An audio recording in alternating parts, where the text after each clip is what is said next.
Caríssimo, cá estamos. Muito boa noite, Sr. Professor. Muito boa noite, meu caro amigo. Onde te situas, pá? Estou mais ou menos sempre no centro da batalha. Estás na batalha? Estou na batalha. Estava aqui a olhar para o cinema e a pensar que pecado. O que é que vão fazer aí? Espero eu que ativem os cinemas, não Ah, é? é? Em princípio será uma sala de cinema. Muito se vai pecar ali, muito se vai pecar no cinema, pá. Antigamente pecava-se muito na sala bebé. Sala de ver. Por esses cinemas fora, pá. Não, mas pecava-se por uma razão que ainda não consegui perceber se tinha estrutura social. Hum.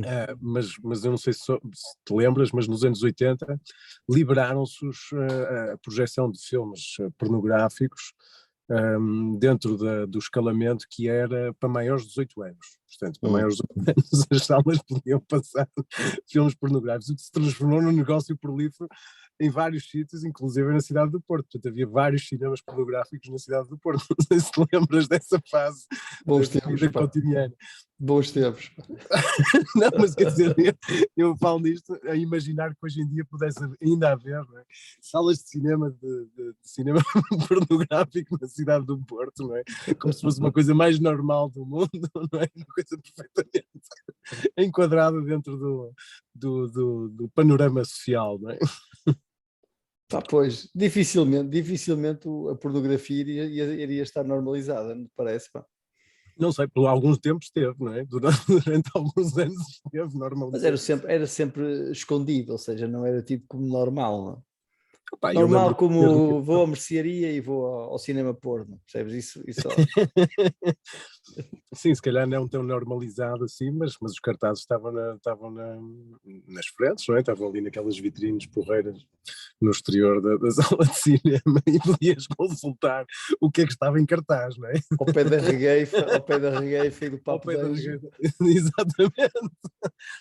Exatamente. Exatamente. Grande Ricardo Grito, pá, maravilha, é sempre um prazer falar contigo, pá. E eu contigo, amigo. Olha, pá, então hoje temos um desafio, não é?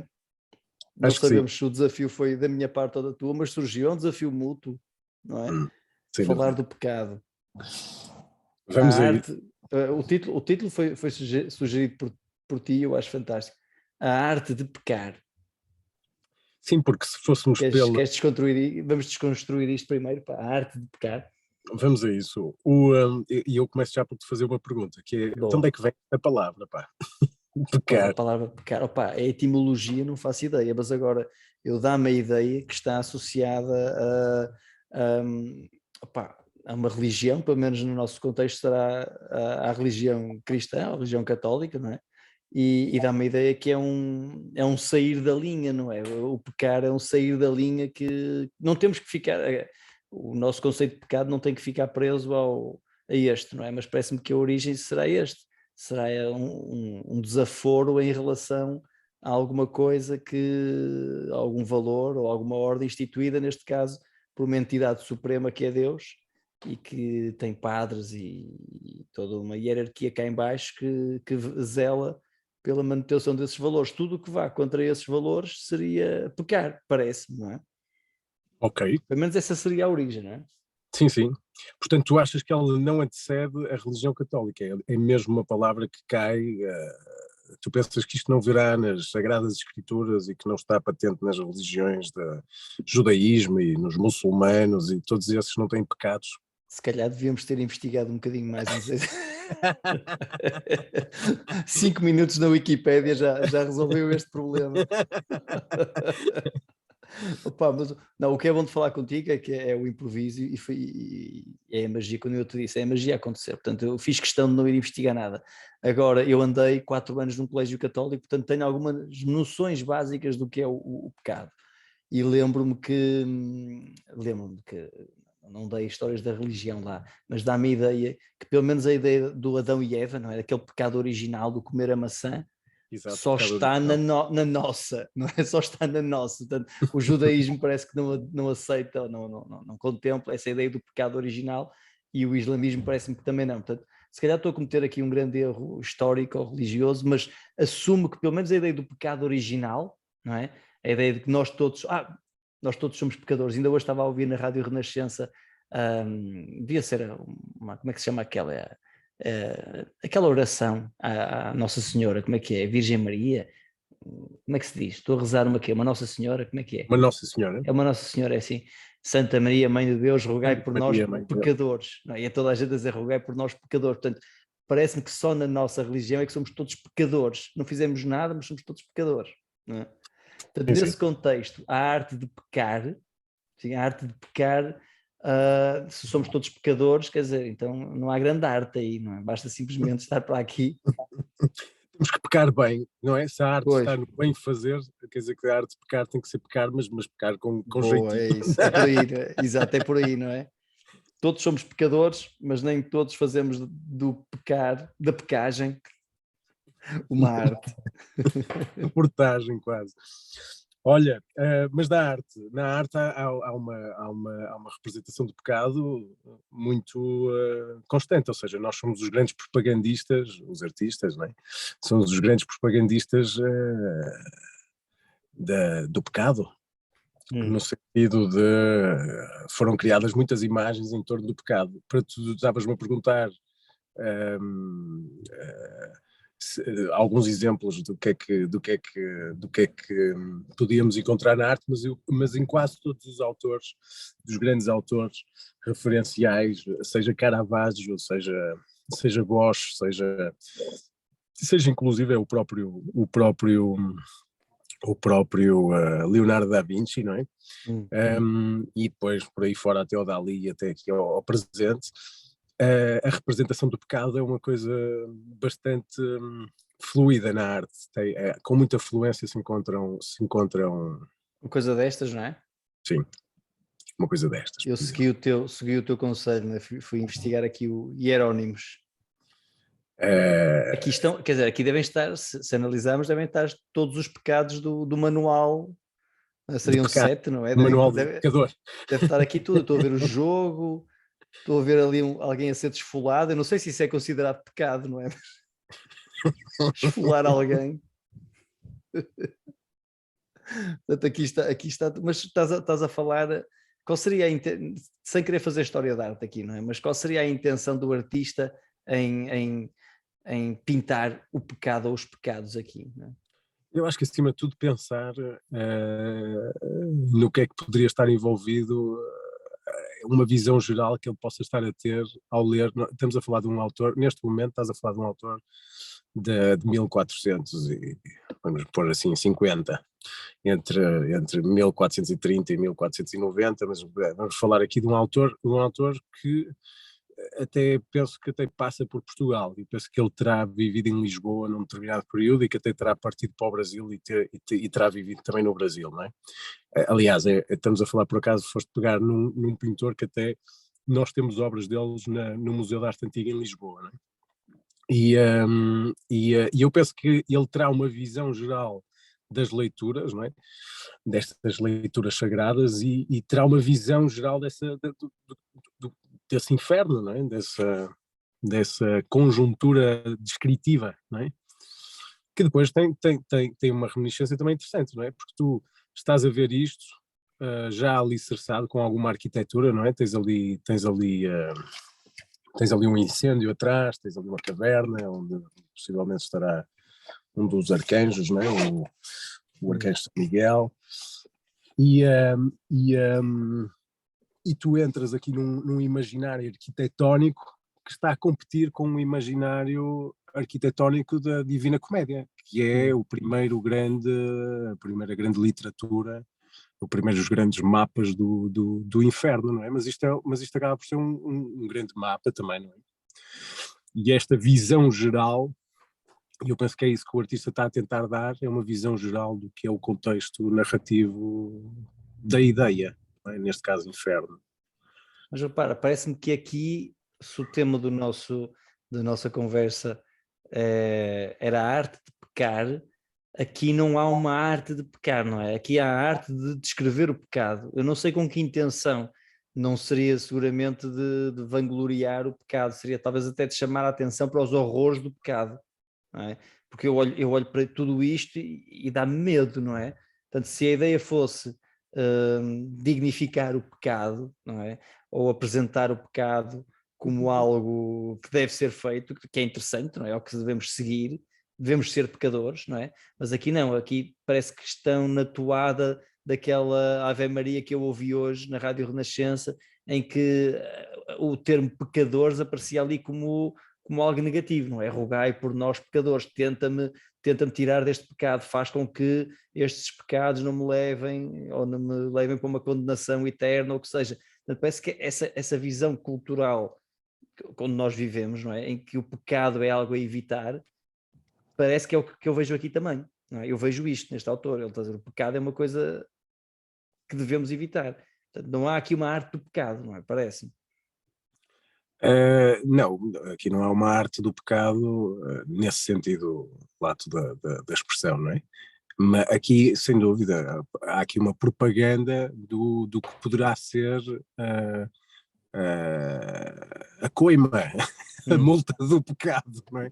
A multa do pecado está aqui arquiteturada, não é? Então, portanto, se formos por ali, ou se formos por essas marginalidades, não é? Essas coisas fora da linha, como tu estavas a dizer, à partida estaremos perante um cenário apocalíptico desta ordem, não é? Agora, se o cenário se aproxima de uma realidade virtual ou de uma realidade presente, não é? Que depois vai sempre depender também da dimensão da observação, não é? Ainda agora estava aqui um senhor a pedir-me se eu lhe dava aqui uma ajuda aqui ao vidro enquanto estávamos a falar, e acredito que na perspectiva dele, com o frio que está lá fora e com as condições que possivelmente ele terá para viver, ele não vive longe de uma realidade já penosa dessa ordem ilustrativa, não é? Agora, a minha questão é: o que é que não é pecado? E o que é Ok. que não é pecado? O que é que não é, não é? Okay. Ou seja, o pecado será uma subversão, não é? O pecado, vamos tentar alargar ainda um bocadinho o âmbito, não tem que ser, parece-me, no âmbito da religião católica ou da mundividência cristã. Acredito que todas as religiões que dependem de um código para serem uma religião, algo que as limite, não é? E que faça, ou pertença ao seu ADN, não é? Um código moral, todas as religiões terão. Qualquer coisa que tente subverter esse código, não é? Que vá contra esse código, pelo menos as regras ou as leis mais basilares, será pecado, não é? Portanto, haverá coisas que não são pecado, eu estou a dizer isto muito sem pensar, não é? Mas serão as coisas que estão de acordo com esse código, não é? Agora, se fores a ver, haverá alguma coisa que não seja pecado em relação a um qualquer código existente no mundo, ou código possível, não é? Ou código imaginário, nesse sentido, tudo poderá ser pecado, não é? Agora, acredito que haja coisas que, aliás, faz sentido para haver uma limitação do que é um pecado, tem que haver coisas que não são pecado, isto pelo menos em termos lógicos, não é? Senão não fazia sentido a palavra pecado, não é? Sim, e eu acho que os pecados, não era? Como é que eram os pecados capitais, não é? Os pecados capitais eram exatamente a usurpação total, a usurpação total da vida e do meio, não é? Como é que é? Explica lá como é que é isso. Usurpação total da vida, não é? Da vida e do meio, ou seja, não matarás, não é? Os 7 Não, pecados mortais. os pecados era a gula, não era a gula, A gula, a ganância. sete pecados capitais, não é? Era aquele do filme, o Seven, não era? É só vermos os assassinos dele e fazer a ligação. Mas 7 pecados capitais, não é? Esta palavra capitais, não é? Sim. São no mortais, pecados mortais, não é? A pena capital, é isso. É a gula, a avareza, preguiça. a preguiça, a inveja, não é? Hum. Estou literalmente a lembrar-me dos assassinatos do Seven e a ver coisa que ele dizia, mas era por aí. O egoísmo, não é? Seria o egoísmo também? De qualquer das formas, elas A avareza, circunscrevem, não é? elas circunscrevem uma postura tendencial humana, não é? De alguma forma, todos nos perdemos em gula, não é? Todos nos perdemos em preguiça, todos nos perdemos pronto, se calhar a questão do pecado estaria no excesso, não é? Pois. No Ou levar seja, isso ao excesso. para pensar um pouco naquele meio termo do Aristóteles, não é? Tinhas, por exemplo, a gula, que seria o excesso negativo, e haveria depois um excesso para o outro lado, não é? Que seria, por exemplo, o contrário da gula. Sei lá, por exemplo, qual será o contrário da gula? Será o anorético, por exemplo, algo assim, não é? E depois ali no meio há uma moderação qualquer, será o moderado, não é? Portanto, tudo o que fosse para um lado, para um extremo ou para o outro, seria pecado, não é? Portanto, para pegar isto é em relação à gula, portanto, para pegar na tua ideia, há alguma coisa que não seja pecado, aí eu sou capaz de te dar razão, porque ou estamos exatamente no meio, na moderação, não é? E aí não estamos no pecado, basta uma pequenina variação para um lado ou para o outro, para a anorexia ou para a gula, e aí já estamos em pecado. Pois claro que há graus de pecado, mas sim, estou a perceber o que estás a dizer, então será a anulação da vida, porque um meio termo, um equilíbrio, uma harmonia entre os pecados e as virtudes será sempre impossível, não é? Portanto, nós vivemos sempre em pecado, num certo sentido. Portanto, é verdade, então a oração faz sentido. Rogai por nós pecadores, somos todos pecadores. Pá. As senhoras tinham razão. Mais do que isso, faz-lhes bem cantar um mantra, não é? Pá, é um mantra, eu senti isso no rádio, é um mantra. Eu uma vez entrei ali onde é que foi? Foi em Lamego, tem lá uma igrejinha lá em cima, no cimo de uma escadaria, e tinha lá uma formação marcada, imagina, para aí às 8 e eram para aí 6 da tarde, então eu não tinha nada que fazer e subi até lá acima e entrei e estavam a rezar o terço. Quando eles rezam estas orações, assim, 20 ou 30 vezes, sabes, eu entrei no meio e pus-me lá também a rezar. Ainda me lembrava do Pai Nosso que estás no céu, por aí fora, santificado seja o vosso nome, a nós o vosso reino, e repetir isso 30 vezes ou o que seja, eu não os contei, mas era sempre, sempre, sempre, sempre. Tem um efeito interessante, tem um efeito muito interessante. Tu, a certa altura, estás a balbuciar as coisas, mas estás a refletir, estás a pensar, não é? Sim, não, por aí entras numa coisa que é ressonância acústica e entras pelas eletrodinâmicas e por aí fora, que é um efeito incrível, e como é que esse conhecimento científico hoje já tem uma forma de se denominar, não é? Que já está e começa a ser cartografado pela ciência, como é que ele existe há tanto tempo e de onde é que vem essa consciência do benefício que faz a ressonância, não é? Pronto, e aí por aí entras pela música e se calhar noutro grande pecado, que é a música, que te leva a estados de transe completamente fora de ti, não é? Achas que Mas a a música ideia é é essa pecado? música, esse mantra, essa música terá um objetivo, não é? Não será pecar, será quanto mais ou seja, não é cultivar o pecado no nosso sentido de arte de pecar. A ideia dessa música, pelo menos a música sacra ou o mantra sacro, será deixar o pecado para trás, não é? Será sair do pecado e caminhar numa salvação que não está nesta vida, porque somos todos pecadores, não é? Enquanto estamos vivos somos todos pecadores, segundo essa ideia, mas pelo menos preparar-nos para depois nos livrarmos do pecado num além. Portanto, mais uma vez, é uma negação da vida, como disseste há pouco, é uma procura de algo que está para lá da vida. Portanto, se queremos encontrar uma arte de pecar, temos que encontrar na vida, numa afirmação dessa vida, e não numa negação da vida. Mas estavas a dizer nesta música sacra, não é? Nesta música, nestes mantras, neste transe, não é? Neste estado de transe. Desculpa, eu sei que estás a querer vir para a vida e eu estou a ir para o lado da transcendência. Não, força, sim. Mas isto para te dizer mas isto para te perguntar, para te questionar um bocadinho também sobre sobre estes novos estados de transe, não é? Serão estes novos estados de transe uma forma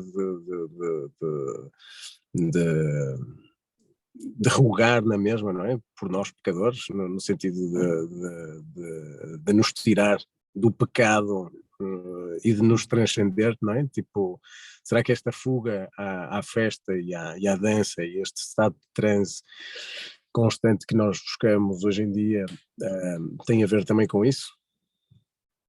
Estás a falar, por exemplo, de tomar uma pastilha ou LSD ou mescalina ou qualquer coisa assim do género, ou álcool.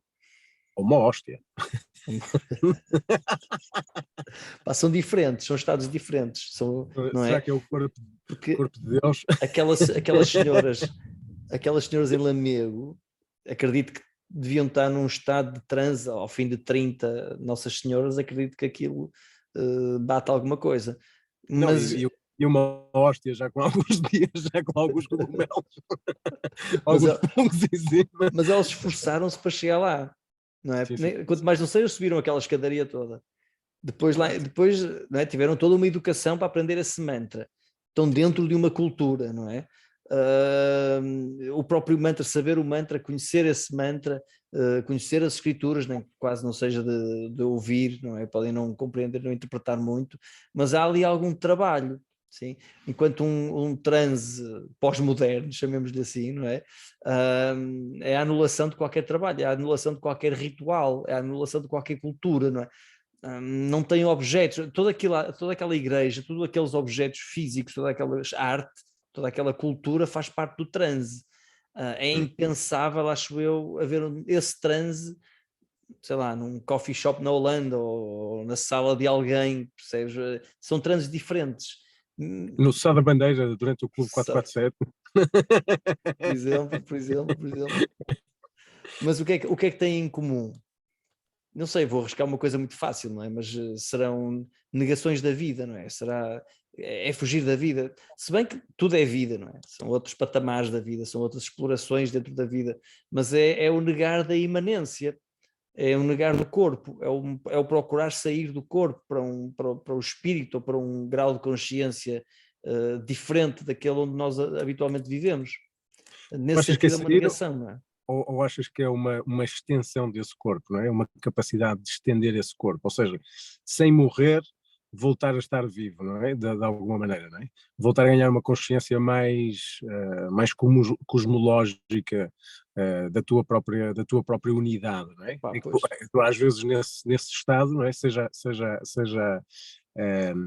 no mantra do Ave Maria, ou seja, no transe, no Sá da Bandeira, a sensação que tu atinges é uma sensação de coletividade unida, não é? Tens a coletividade no uno, não é? De repente sentes-te em Pá, mas conjunto. qual é a coletividade no Sá da Bandeira, percebes? É que eu percebo as senhoras vivem, são da mesma comunidade real, são cunhadas umas das outras, ou são sogras, percebes? São primas, ali há realmente uma comunidade, elas se calhar ajudaram a construir a igreja, ou não terão ajudado a construir a igreja, mas pelo menos a limpá-la ao fim de semana, percebes? Não, podem ter Ajudam o ajudado, padre, não é? Dão podem catequese. ter cozinhado enquanto se construía a igreja, podem ter. Sim, a igreja é mais antiga, mas percebes, fazem parte a manter a igreja, a fazer com que ela não caia, não é? São elas que estão lá, se há uma infiltração ou chove, são elas que estão a limpar aquilo, percebes? Portanto, elas trabalham para a comunidade.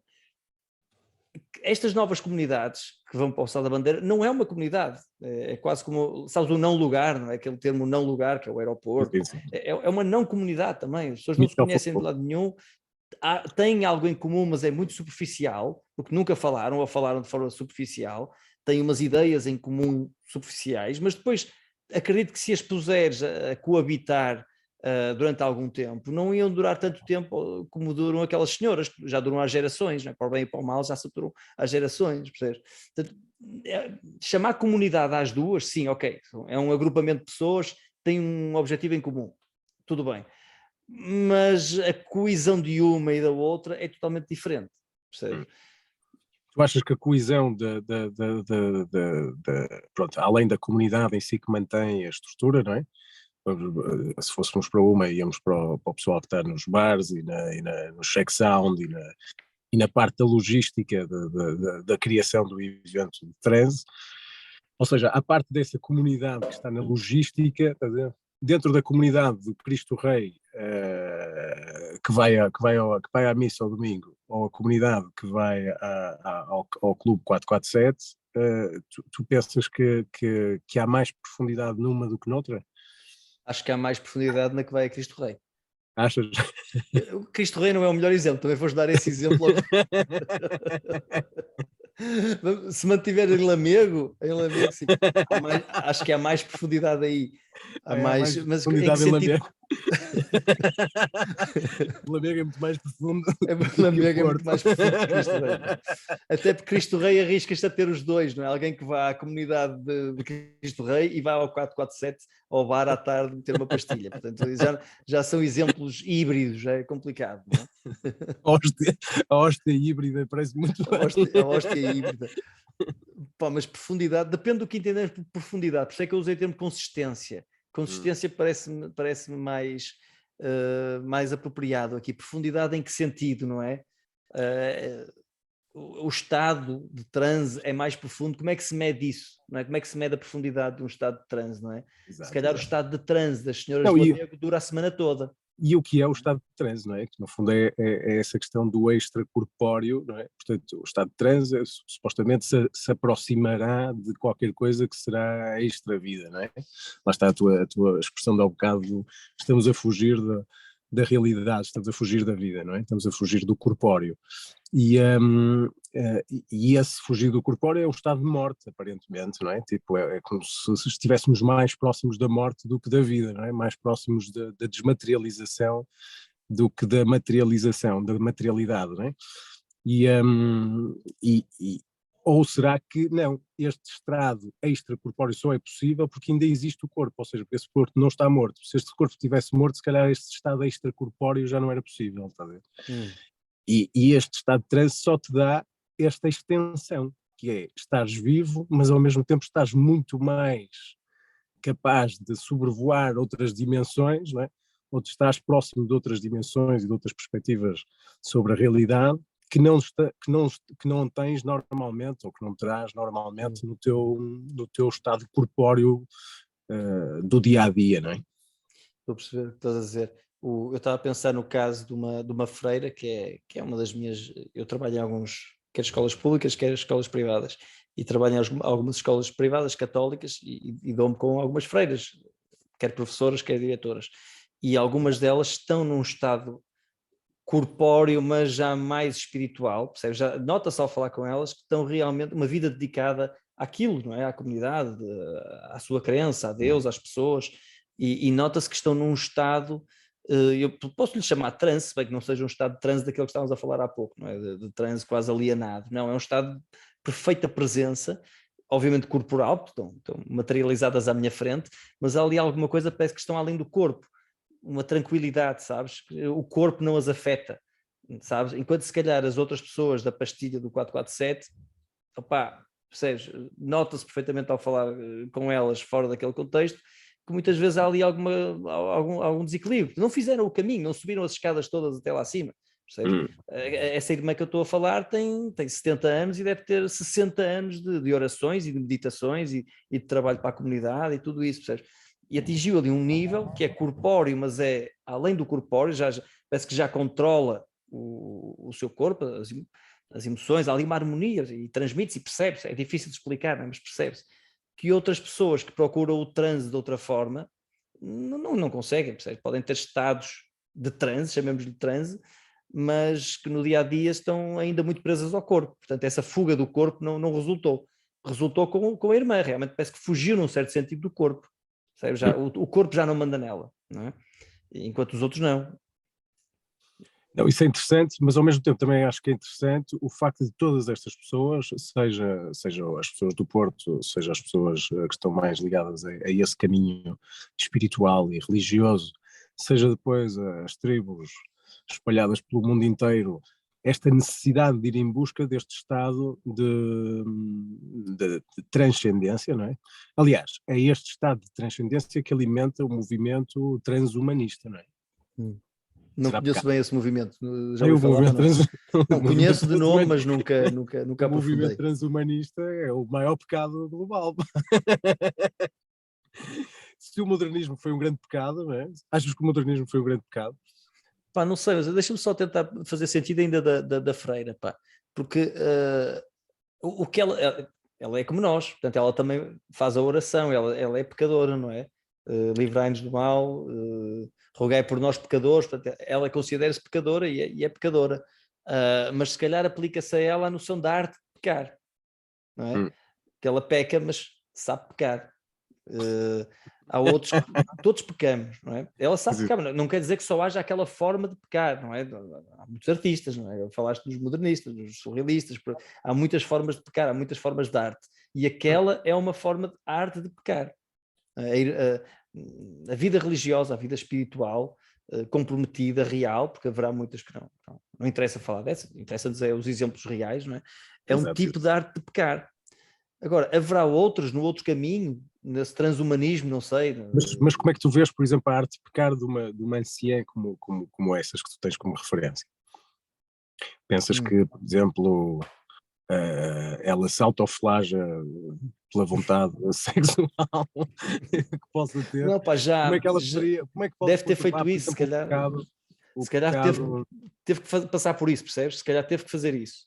Parece-me que agora, para eu sentir aquela harmonia e aquela paz, já não deve ter que fazer isso, percebes?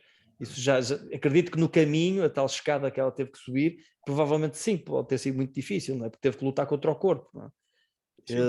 Mas agora acredito que não o fará, mas ela tem que traçar aquele caminho do meio entre a gula e a anorexia, não é? Entre o pecado capital e para um lado e para o outro, não é? Sim. É nesse sentido que eu vejo que ela sabe pecar, encontrou a sua forma de pecar. Haverá outras, se calhar o caminho do meio não tem que ser a arte, não é? Se calhar um certo excesso pode ser também uma arte de pecar. Sim, quer dizer, quando estamos a falar de pecado, estamos sempre alicerçados, aliás, no início desta conversa era isso, não é? Estamos sempre alicerçados ao crescimento de uma religião, não é? Portanto, estamos sempre perante uma legião res, não é? Uma lei de regência, não é? Portanto, uma conjuntura, uma comunidade, uma sociedade que se rege pelas mesmas regras, não é? E que dentro dessas regras, dentro dessa construção de palavras, não é? Criou esta questão que é o pecado, não é? Que é o marginal, portanto, o sair daquela linha e fazer como é que a polícia diz? Uma transgressão, não é? Portanto, o pecado é a transgressão. O pecado fui multado e estava a olhar para a polícia e o polícia estava com a máquina de multibanco para me tirar a transgressão. Portanto, para me absolver, estava-me a absolver com uma máquina de multibanco que dizia, o que é que dizia a máquina de multibanco? Novo banco. E eu pensei, porra, já que ele vai me absolver com um novo banco, foi assim uma questão, houve ali uma questão política social complexa, que eu não sabia muito bem se estava correto ou não, mas tive para confrontá-lo com a situação, mas depois eu tive medo que a coima subisse e não o confrontei mais com a situação, mas pronto, a questão do pecado é uma transgressão, não é? Estamos sempre a falar de uma transgressão dentro de um edifício que é a religião, não é? Sim.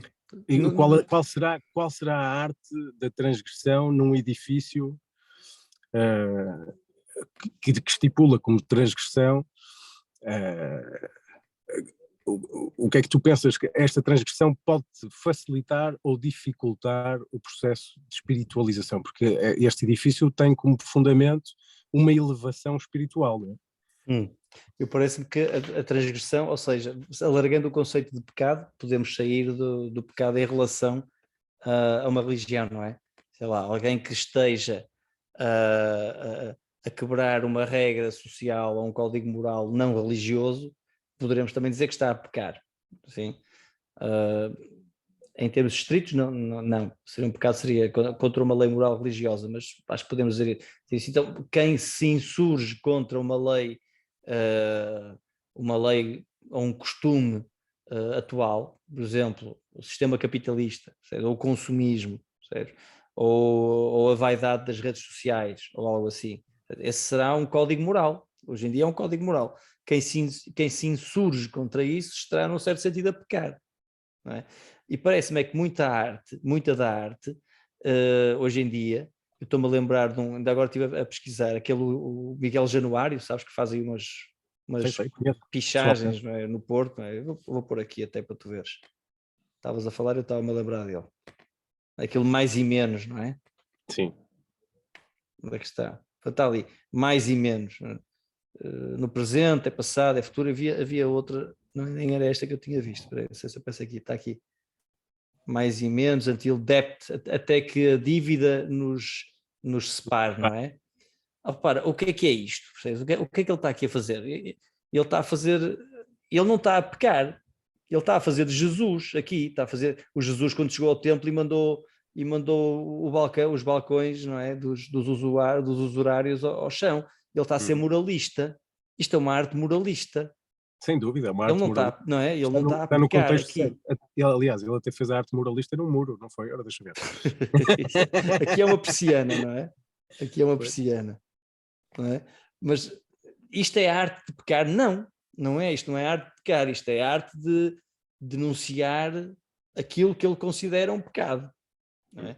No fundo, ele está a fazer aqui de Messias, não é? É arte messiânica. Só que hype, não é? Agora é hype. E o outro mais conhecido, não é? Aquele Bansky, não é?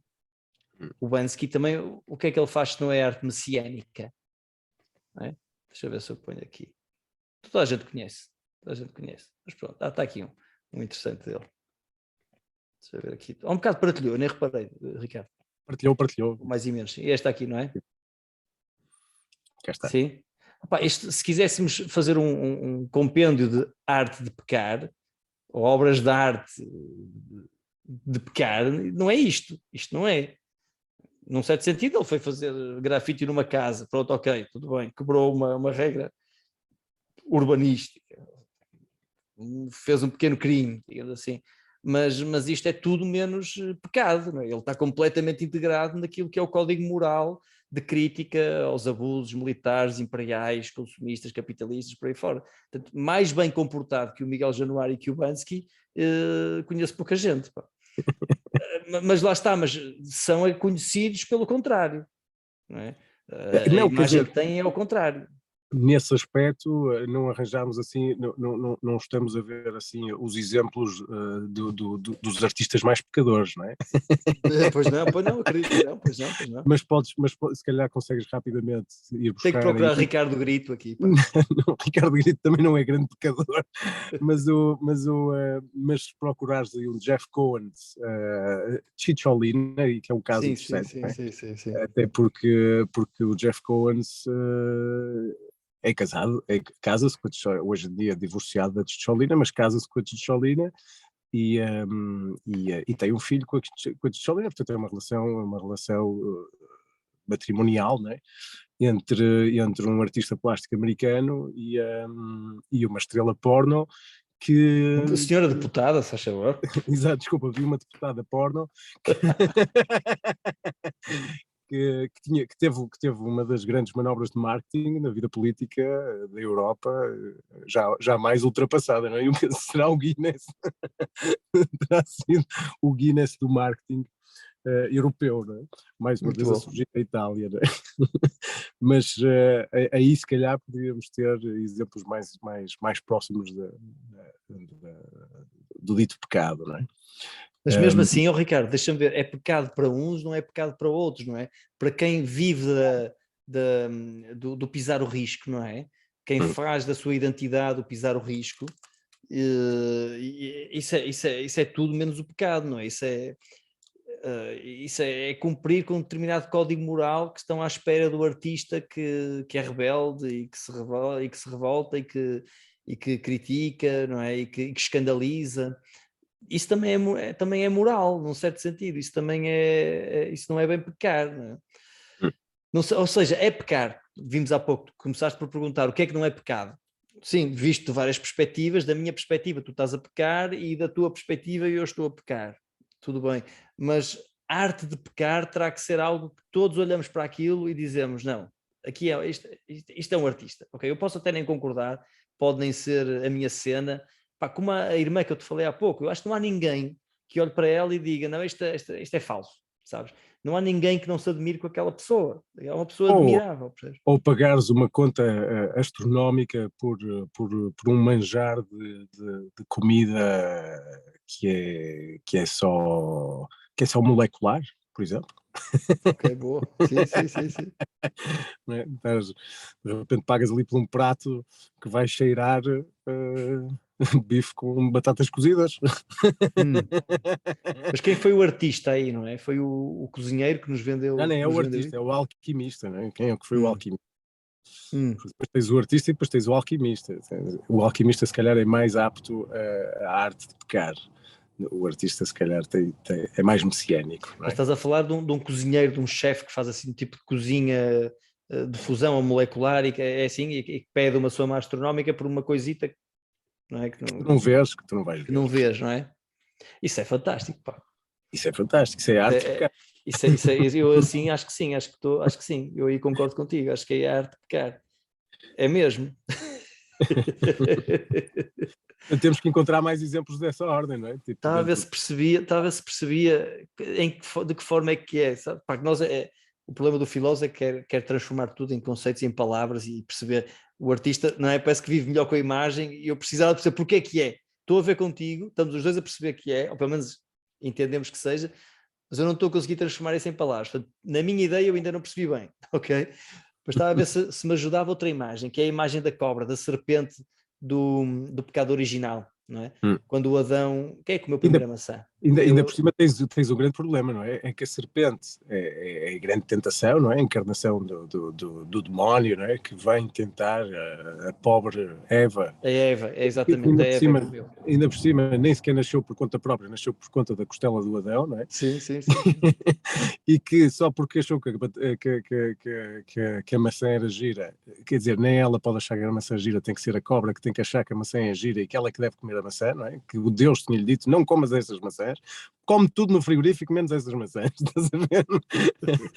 Mas a cobra é também, além de ser o símbolo do infinito, não é? É o símbolo do cosmos e do infinito, não é? A cobra que morde a sua própria cauda, não é?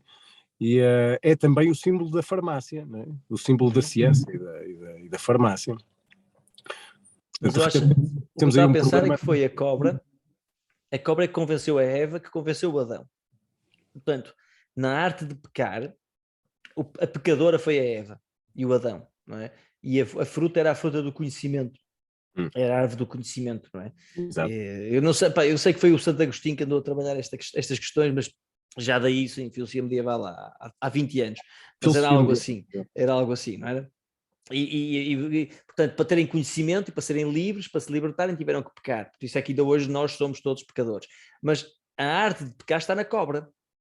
A cobra é que convenceu a Eva a comer a maçã. Portanto, o artista pode ser ou seja, quando deste o exemplo há pouco do marido da Ticciolina, esse seria o pecador. Ok, é a Eva ou é o Adão a comer a maçã. Mas qual é aquele artista que é a serpente, não é? Que leva o outro a pecar, que leva o outro a explorar os limites, não é? Esse não é o Jeff Koons, é Jeff Koons, não é? Sim. Não é de todo também o Januário e não é de todo também o O Bante. Bansky, não é? Não são esses não nos levam a pecar. Quem são aqueles artistas que nos levam a pecar, que são artistas do pecado e que nós, por participarmos na sua arte, pode ser a ler um livro, pode ser a ver uma escultura, o que seja, não é? Tive aqui uma epifania, pá, acho que sei quem são, quem são os artistas. Quem são os artistas do pecado? Eu diria que aqui o artista do pecado, aqui que podíamos dar como a estrela da noite, poderia ser, por exemplo, o Corbusier. Pá. Eu acho que o Corbusier é o artista do pecado. Agora explica lá. O Corbusier O arquiteto, não é? Arquiteto, artista plástico, também pintor e escultor e por aí fora, não é? Faz parte dos grandes movimentos, a grande cooperante também das forças fascistas e nazis e por aí fora, mas isso por vicissitudes do momento histórico em que vive, não é? Mas acima de tudo um grande urbanista e arquiteto, não é? Um arquiteto urbanista com grandes ideias de como é que a arquitetura se poderia comportar no futuro para que a humanidade vivesse em mais equilíbrio, não é? em verdadeiro equilíbrio entre a natureza e o espaço que procura, antropocêntrico, não é? Portanto, o que estamos perante é que realmente aquele que faz de serpente aqui no meio cultural acaba por ser o arquiteto, porque é ele que constrói, no fundo, a arquitetura, o espaço, não é? Onde nós somos levados ou não a pecar, que é esta urbe, que é esta condição urbanística, não é? Onde nós estamos. Ora, vamos analisar aqui então. Onde é que aqui há Estamos arte, na Índia. Estás arte na de Índia. pecar aqui, não é? Aí Conheces esta? está. Eu não conheço. Conheces esta Eu obra dele? conheço esta obra dele, que é na Índia, né? Hum. em que este espelho d'água que funciona para o edifício, mas que também, aqui nesta fotografia não, que está tudo vazio, mas em que os indianos tomam banhos aqui e estamos também, estamos também perante um complexo, salvo erro, um complexo diplomático, portanto uma espécie de assembleia e depois há aqui uma série de estruturas arquitetónicas que servem portanto, a administração. Mas há aqui os elementos da natureza que tu falaste, aqui as árvores, imagino, parece, dá a ideia que isto está inserido num espaço amplo, não se vê mais nada aqui à volta, não é? Não sei se um Sim, jardim quer dizer, grande. mais do que isso, é um dispositivo onde depois as pessoas têm um tipo de experiência e de vivência, não é? Portanto, quem arquitetura a tua experiência, no fundo, é ele. Se ela depois resulta melhor ou pior. Mas tu estavas a falar positivamente ou negativamente, no sentido de arte de pecar? Eu estou a ler Não, positivamente não, agora. positivamente. Ok, boa. A arte de pecar, no sentido, se então quem tem a cobra como exemplo, não é, da arte de pecar, então poderíamos dar esse prémio, não é? Tipo, sei lá, a Cobra de Ouro, a Cobra de Ouro vai, sem dúvida, para os arquitetos e para os urbanistas. Para alguns arquitetos, não é? Para alguns Para arquitetos. alguns arquitetos e alguns Davas ao urbanistas. CISA também e ao Souto Moura? Se calhar também atribuímos a Uhum. Cobra de Ouro ao CIS e eles outros. Serralves é fantástico, aqueles jardins de Serralves são qualquer coisa. Pá. Sim, mas os jardins já Os lá jardins estavam. não são dele, sim, tens razão, os jardins não são dele. Não, os Isso jardins não são dele, não, mas eu estávamos. estava a falar da inserção do museu nos jardins, não é? Sim, sim, sim. Não, mas mais do que isso, o dispositivo que te leva a uma experiência, não é? Seja ela qual for, não é? E a Casa Seja de Chá, ela. está a lembrar da Casa de Chá, não é? Das piscinas de Lessa, portanto há essa envolvência. Eu estou a ver aqui CISA também, o CISA podia ter feito isto, não é? Não, mas isto é um grande mestre do CISA, sem dúvida. Estamos a Ok, falar de Corbusier, não é? Estamos a ok. falar do maior mestre Ou europeu, não é? seja, a arte de pecar no sentido de levar as pessoas a pecar bem, no sentido de viver bem, é quase como a arte de viver, não é? Exato. Tu colocas os arquitetos, então. Alguns arquitetos. Sim, eu punha na mão do arquiteto o prémio Cobra de Ouro, talvez na mão do artista mais messiânico, não é? Tipo, pronto, amassador. Amassador ia para os artistas, se calhar. Já, A já, serpente será um arquiteto, ok, tudo bem. Se calhar até já, podemos ver outros, mas vamos ficar por aí. já a Eva e o Adão de Ouro iria para o comum dos mortais, não é? Para todas as pessoas que se comportassem A dentro da. maçã, ou seja, o fruto da árvore do conhecimento, são pedaços de conhecimento, não é? São Exato, pedaços de são bem e de pedaços. mal, não é? Exato. E o artista produz conhecimento também, como o filósofo, como o cientista, se calhar em diferentes dimensões do conhecimento, mas conhecimento, não é? Sim, quer dizer, eu acho que o artista tem o descompromisso de poder, inclusive, sugestionar conhecimento que está para além do factual, não é? Portanto, para além do comprovado, não é? Eu acho que o artista está nesse patamar entre o caos e a ordem, não é? Que é poder-se dar ao luxo de fazer ver coisas que ainda pertencem a uma ordem que não é exprimível, que não é catalogável, que não é Hum. determinável, não é? A grande vantagem eu aí vejo o filósofo mais perto do artista do que do cientista, mas isso é a minha maneira de ver a filosofia, que Sim, eu também não vejo é a muito filosofia muito mais consensual. próximo. Não, É. mas não é muito Mas consensual, se calhar na tua área. hoje em dia na academia não é? É mais próximo da ciência e a filosofia enquanto descoberta de uma possível verdade e caminha para par com a ciência nesse sentido. Eu vejo mais perto da arte no sentido de construção. Agora, o problema da filosofia é que os nossos materiais são, não posso dizer que são mais limitados, porque são os conceitos, são as ideias, são as teorias, são bastante amplos, mas enquanto tu és capaz de fazer, sei lá, de passar uma ideia com uma escultura, com uma obra, com uma pintura, com um poema, com um livro, não é? Portanto, parece que a arte tem mais meios. A filosofia, pelo menos aquela na tradição onde eu me insiro, é através de proposições, de frases, de exemplos, de contar uma história, uma narrativa, raciocínios, Portanto, nesse sentido, parece-me que é mais limitado em termos plásticos, pelo menos. O artista é capaz de mostrar mais dimensões desse conhecimento que quer mostrar. Talvez aconteça isso, mas eu estava aqui a pensar, por exemplo, na aplicabilidade que tem a filosofia na inteligência artificial, por exemplo, não é? E possivelmente em termos programáticos será mais fácil de transpor determinado tipo de sequências, de ramificações de ideias, não é? E de sequências Completamente. que dão Sim, origem a sim. determinado tipo de mecânicas.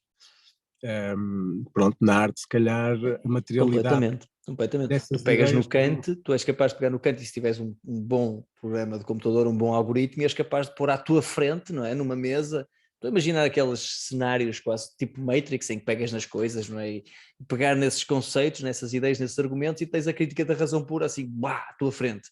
Pá, e há uma interpretação daquilo, pode haver duas ou três, mas há uma, e pelo menos na cabeça do autor havia uma, não é? A arte não será assim, tens camadas e camadas de possíveis interpretações e verdades e hipóteses e pontos de vista, não é? Nesse sentido, a filosofia é mais esquemática, é mais cartas em cima da mesa, dá uma ideia.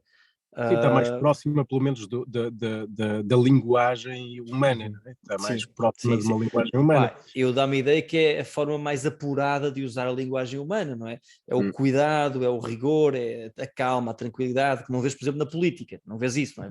Vês agora nos debates, não é? É tudo menos calma, é tudo menos procura de compreensão. Não é? O filósofo, idealmente, procura isso, joga a favor do filósofo. Agora perdem muitos outros, não perde, complementa-se, não é? Complementa-se. A filosofia não perde para a arte, nem a arte perde para a filosofia, nem para a ciência, como é óbvio.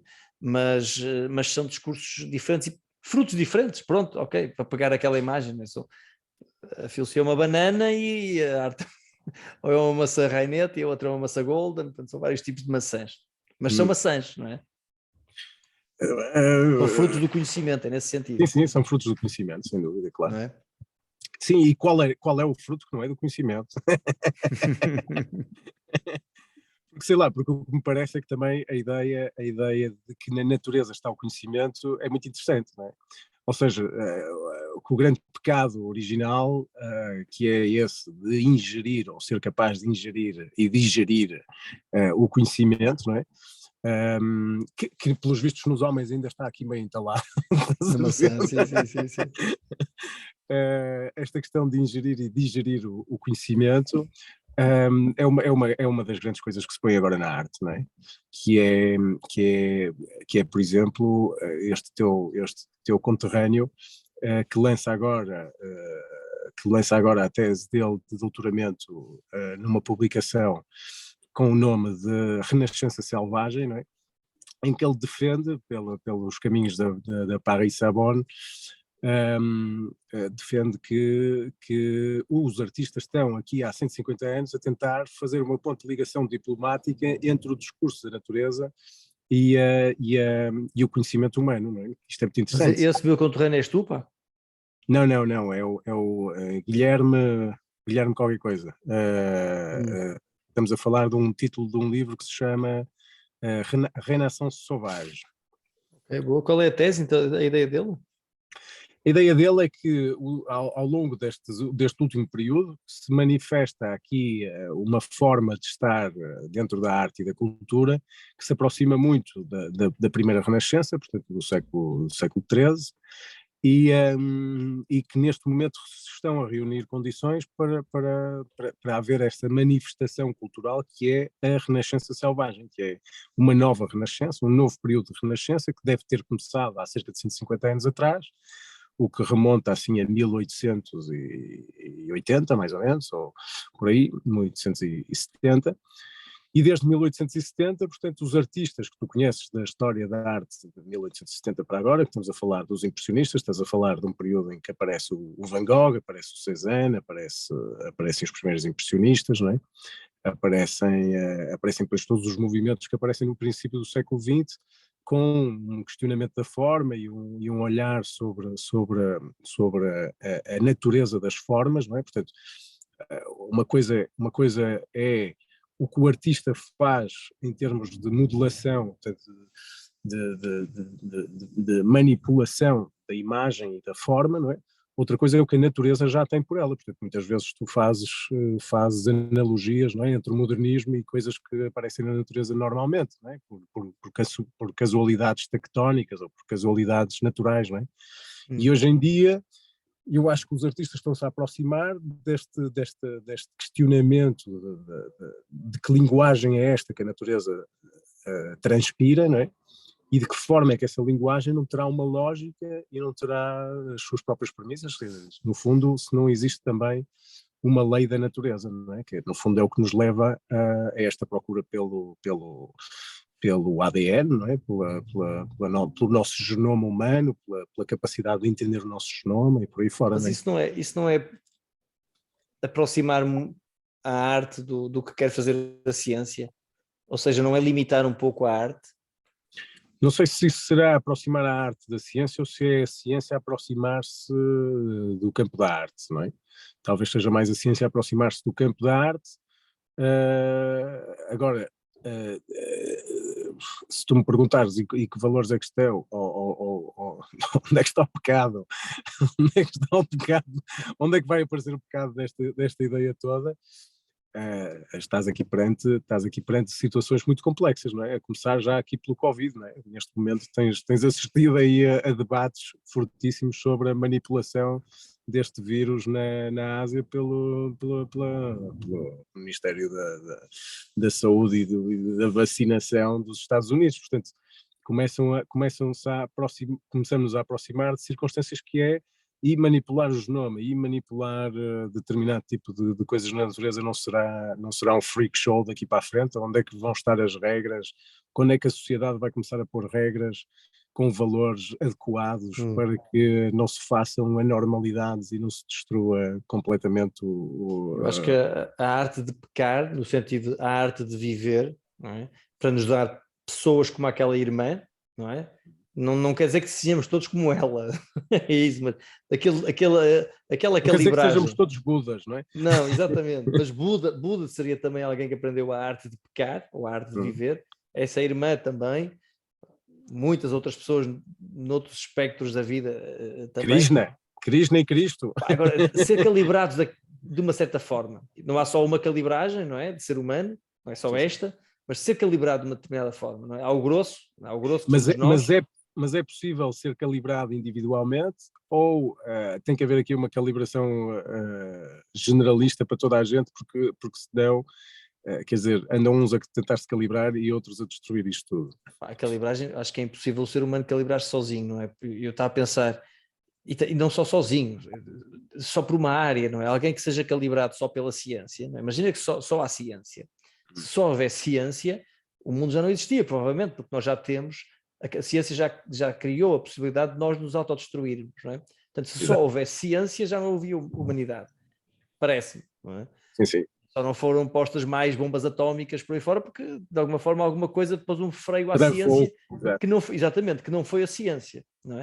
Agora, aí entra a arte e a filosofia, sem dúvida. Não estou a ver mais o quê? Não estou a ver a política a entrar aqui. A política em si é descerebrada, não é? É desumanizada. Tem que ter a filosofia por trás. Não é? A política vinha da ética, não é? E perdeu-se, não é? Portanto, a política deixou de estar agregada à ética, não é? A política está ligada à filosofia, pela filosofia política, pelas ideias, pelos ideais, pelos valores, por aí fora, claro, mas eu estou a pensar só, imagina a política ao serviço da ciência. Não, mas quando é que a filosofia pega outra vez na política? Então, e pega muito, claro, é uma área fortíssima, a filosofia política. E a minha grande questão é, a filosofia neste momento não estar na política é pecado ou não é pecado? Opa, em que sentido é que estamos a usar pecado, não é? Se é mau? Sim, acho que sim, completamente. Os filósofos alheiam-se do debate público, são aliados e alheiam-se. Tu nos comitês de ética não tens filósofos, que é uma coisa incrível, não é? Como é que é possível, não é? Exatamente. Como é que um comitê de ética não tem filósofos? Tem enfermeiros, tem médicos, mas não tem filósofos. E eu já participei num ou outro espécie de comitê de ética, não é? E via a falta de pensamento filosófico. Analítico, claro. Sim, analítico no sentido de objetivo, imparcial. Há muita retórica, há muita inteligência, mas ao serviço da sua própria ideia, percebes?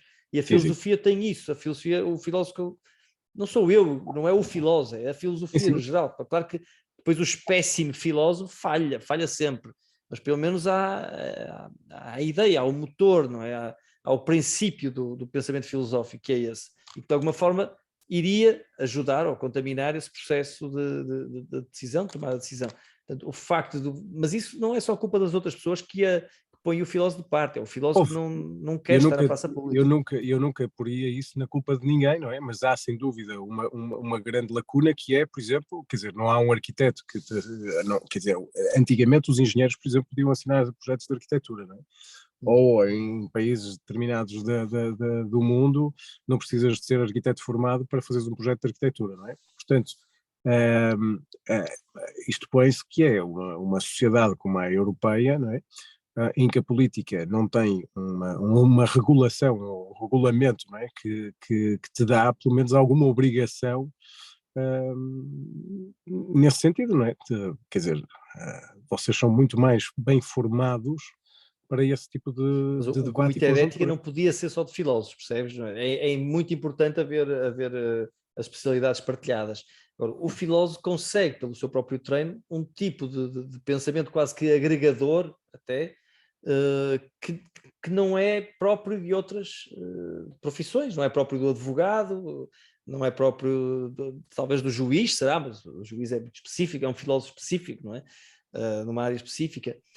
Mas pá, o que eu vejo é que os grandes filósofos em Portugal, e eu não me coloco entre esses, de longe, são académicos, Estamos já a falar de estão um Ferreira instituídos, Gil, percebes? estamos São a falar professores de um Eduardo universitários, são Lourenço. investigadores, não lhes interessa isso, não lhes interessa. Eu sinceramente, noutras áreas vejo pessoas destacadas das suas profissões a destacarem-se, na política e na vida civil, e na filosofia vejo muito poucos ou quase nenhuns.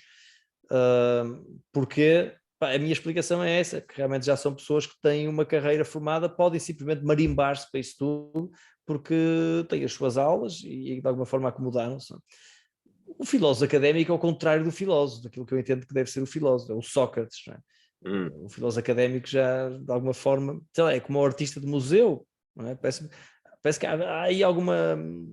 Não sei bem pôr isto, explicar bem isto, mas é alguém que já vive da sua arte, digamos assim, ou que depende da sua arte para viver, de alguma forma não está muito bem capacitado para ser um bom artista, pelo menos aquele artista o artista do pecado, um artista ligado à vida, não é?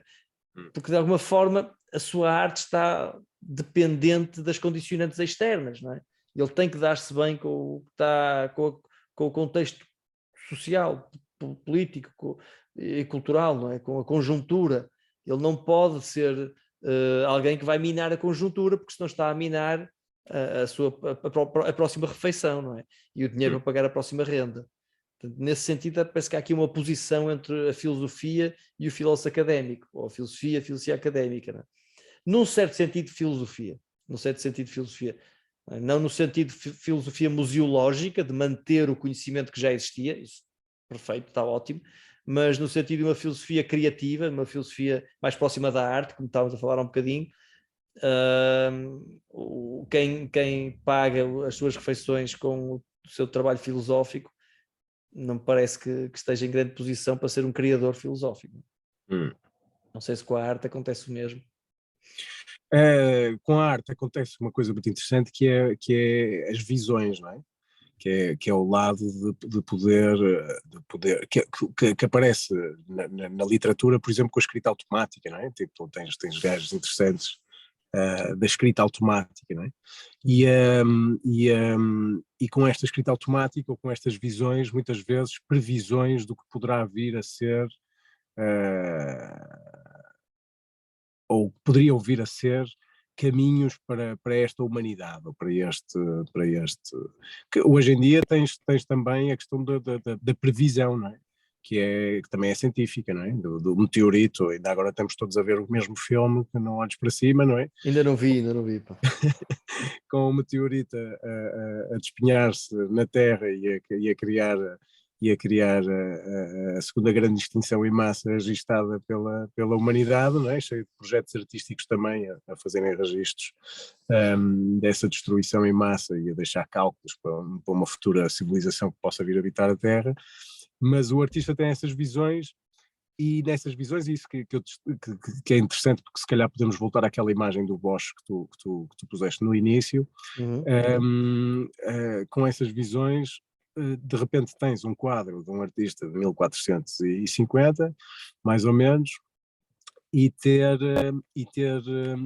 poderes pensar sobre o que é que poderia vir a ser o descontrole da ciência nesta manipulação genética, não é? E nestas capacidades, neste conhecimento todo que a genética está a ganhar, na capacidade de criar transmutações. Então tens aí uma série de gajos, por exemplo, os gajos do jogo, não sei se estás a conseguir ver, mas os gajos do jogo Estou aqui, sim. são já híbridos humanos, não é? Humanoides, não é? E aliás, tens ao longo do quadro vários tipos de humanoides, não é? Que são já essas culturas in vitro de cruzamentos entre determinadas partes da natureza. Parece-me estar a chamar a atenção para um perigo de uma desumanização no sentido de uma pós-humanização, é isso? Exato. A própria biologia humana poderá alterar-se. É interessante que eu hoje fiz um exercício com os meus miúdos, tu sabes que eu sou professor de filosofia com crianças, e o exercício de hoje era exatamente como é que podemos melhorar o corpo humano. Pá, e apareceram coisas incríveis, desde 2 cérebros. A ideia inicial eram 2 cabeças, mas depois esteticamente ficava mal, então pegaram no que interessava da cabeça, que era o cérebro, e tiraram o apêndice, que não serve para nada, que eles já deram isso, e puseram no lugar do apêndice o novo cérebro, ficava com 2 cérebros, olhos na nuca, asas, membros que se estendem, e os miúdos que tinham 8, 9 anos falavam disto com uma vontade brutal. Percebes? Brutal. Eu acho que muitos deles, se lhes propuséssemos ter um olho na nuca, eles aceitavam. Portanto, essa ideia de uma desumanização é também vamos chamar assim, um meme cultural, é uma formatação, é um medo, ou é um pecado nosso, cultural. Eu digo isto porquê? Porque eu vejo nas crianças menos medo disso. Vejo mais à vontade. Acredito, visto nessa perspectiva sim, mas visto na perspectiva de que nem nós conseguimos ainda entender e dar os direitos necessários aos animais, não é? E estamos a falar de uns milhares de diferentes espécies, não é? De diferentes frequências existenciais que existem à nossa volta, não é? Milhares de frequências dimensionais que existem à nossa volta, das quais não lhes conseguimos dar a verdadeira atenção, nem termos a sensibilidade para elas, a começar pelos cães ou pelos gatos, não é? E tu vais aí ao canil municipal perceber as múltiplas facetas de cães e gatos que viveram vidas. Estes não se podem queixar, olha, este não se queixa. Esse não se queixa, esse nem diz nada. Aquele ali também não se queixa. Levantou a orelha. Aquele também não se queixa. Não se queixa. E anda aí outro também que também não se queixa. E 3 gatos lá em cima que têm uma vida, pá, quem me dera. Pois, mas 2/3 da humanidade não têm a mesma relação que tu tens com os teus, não é? E não lhes dão as mesmas condições nem o mesmo bem-estar, e muitas vezes usam-nos para coisas muito... Aliás, estamos perante uma humanidade que ainda tem muitos problemas para resolver. Estás com medo que o pós-humano, o tal híbrido, seja tratado como são tratados os animais, é isso? Claro, sempre, quer dizer, então aí vamos para um pecado original também, que é a escravatura, não é? Portanto, a nossa tendência para escravizar, não é? Para ter sempre alguém que nos faça as coisas, não é? Seja ela na perspectiva homem-mulher, seja ela na perspectiva homem-animal, ou depois homem-homem, não é? Tipo, a humanidade é feita dessa tendência para a subjugação, não é? Estamos longe do equilíbrio individual e anarca, não é? Que os gregos falavam ser possível de atingir depois de um domínio sobre a matemática. Mas eu acho que aí tens uma posição, como é que é dizer, supremacista. Estás a ser supremacista humanista, digamos assim. Estou a sentir um certo racismo em relação ao híbrido que vem aí. A tua preocupação até é positiva, tens medo que eles sejam escravizados e que sejam por aí fora, não é? Mas podias colocar uma carta dos direitos pós-humanos em que dizes, daqui para a frente, não é? Ao humano, mantemos os direitos dos humanos, o direito dos animais poderá nessa altura até já estarem mais salvaguardados. O que evoluir daqui para a frente temos que garantir os mesmos direitos que nós, ou seja, o híbrido humano com algoritmo do Google, ou o que seja, tem que ter os mesmos direitos do que nós. Sim. Se pode ter mais, não sei, mas menos os mesmos direitos. E se for um dragão voador capaz de mandar fogo pela boca, também. Mas estás a ver o que isto, as portas que abriam, não é? As portas que abriu à humanidade, a evolução exponencial que isso iria acontecer, porque eles seriam seres mais inteligentes ou entidades mais inteligentes que poderiam depois criar entidades mais inteligentes. No fundo estaríamos a condensar, se calhar em 1000 anos, o que demoraríamos uns milhões de anos, ou em 100 anos, o que demoraríamos milhões de anos a chegar lá. Vejo muitos perigos, claro que sim, mas aí entra aquele equilíbrio da arte de pecar. Deixemos isto à ciência sozinha, acabou, não há hipótese, vamos ter escravos sub-humanos ou o que seja, ou transhumanos que serão nossos escravos. Mas com o contributo das ciências humanas, e eu estou a colocar aqui a arte, porque não achar que conseguiríamos acomodar essa nova evolução, não é? E em 50 anos haveria aqui uma convivência com outros tipos de seres humanos, ou de seres que já nem poderíamos considerar humanos, não é? Não me mete muita confusão. E o exemplo que eu te dei dos miúdos faz-me... Posso estar a interpretar de forma errada, como é óbvio, e tenho quase certeza que estou, mas interpretando isto, esta vontade deles de forma muito otimista, não é? Faz-me ver que nós, se calhar, estamos muito preparados para isso. Para transmutar. Exatamente, mas culturalmente temos essas xenofobias, não é? E esses racismos em relação a espécies futuras, ou o que seja. Deixa-me dar-te um exemplo hipotético. Se amanhã levasses um ser desses a um jardim de infância, estamos a falar de miúdos de 3, 4 anos, no intervalo seguinte já estavam todos a brincar com o menino que tem uma crista de dragão na cabeça. Ou seja, não, o meu problema não é esse. Isso tenho a certeza absoluta. Eu só estou com problemas porque não levam ursos nem tigres ao jardim de infância. Estás a ver, para eles brincarem, e depois os gajos andam-me a chatear a vida inteira para ir vê-los, ainda por cima às vezes querem ir à África, ou querem ir Tem turmas que se calhar não me importava que entrasse lá um urso de vez em quando. Mas mais do que tudo era para puxar o quadro do Bosch outra vez aqui boa. E para olharmos para ele também nessa perspectiva, porque acho que é uma perspectiva interessante, vista principalmente da perspectiva de um artista, de um humano, não é? Que viveu aqui no planeta já há 500, quase 600 anos atrás. Bem, a mente dele devia ser uma coisa, eu não sei se isto é tudo os medos que ele tinha, ou isto eu penso que a perspectiva também do dia-a-dia, a realidade em si, não é? A realidade em si, o contexto social, histórico em torno dele, nós temos essa capacidade de nos transportar para esses meios quando vemos, por exemplo, o perfume ou filmes de época, não é? Mas custa-nos a querer e a perceber que a realidade mudou muito, estás a ver? Estes eram os grandes pecados que imagino eu que ele estaria a chamar a atenção para isto, não era? Para estes pecados, para não cometermos estes pecados. Isto não é uma apologia do pecado, para não? Não faço ideia. Agora, o que eu acho interessante, por exemplo, é a arquitetura. Por exemplo, o que eu acho interessante, primeiro, é a influência que existe da literatura. Nós estamos perante uma época em que a Divina Comédia já foi publicada, não é?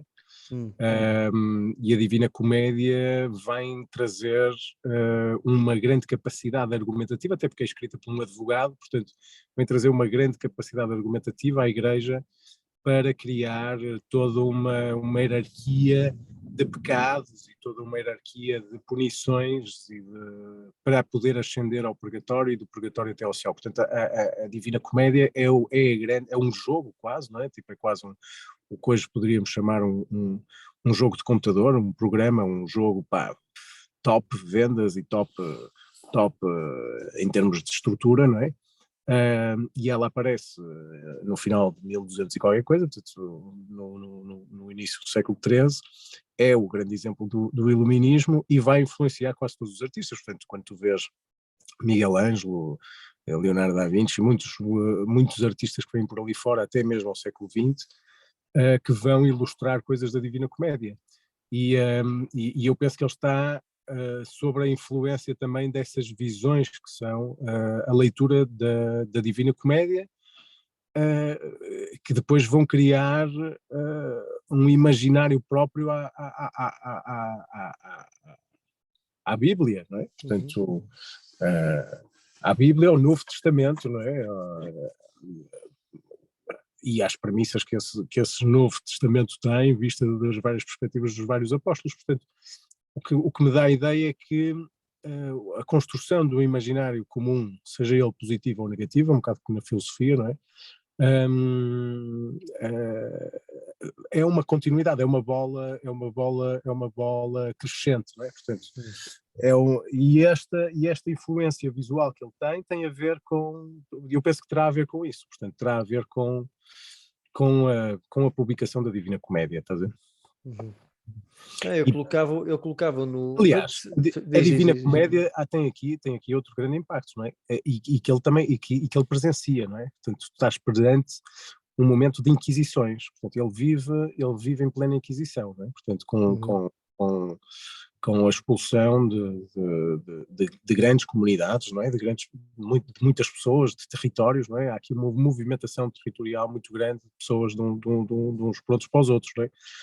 E a Inquisição também é alimentada pelas ideias da Divina Comédia, portanto, as Inquisições vão ganhar argumentação também de punição na Divina Comédia, não é? A Divina Comédia é, sem dúvida, um livro que nós podemos ver com um espectro muito alargado em termos de consequências que pode ter trazido a escrita de um livro como a Divina Comédia no século XIII. Muito bem, Sr. Doutor, sim senhor. Não o sabia tão versado na literatura medieval superior. Muito bem, sempre a surpreender. Foi de artista essa, aquele advogado foi um artista. Sim senhor. E um político, não é? Pelos vistos.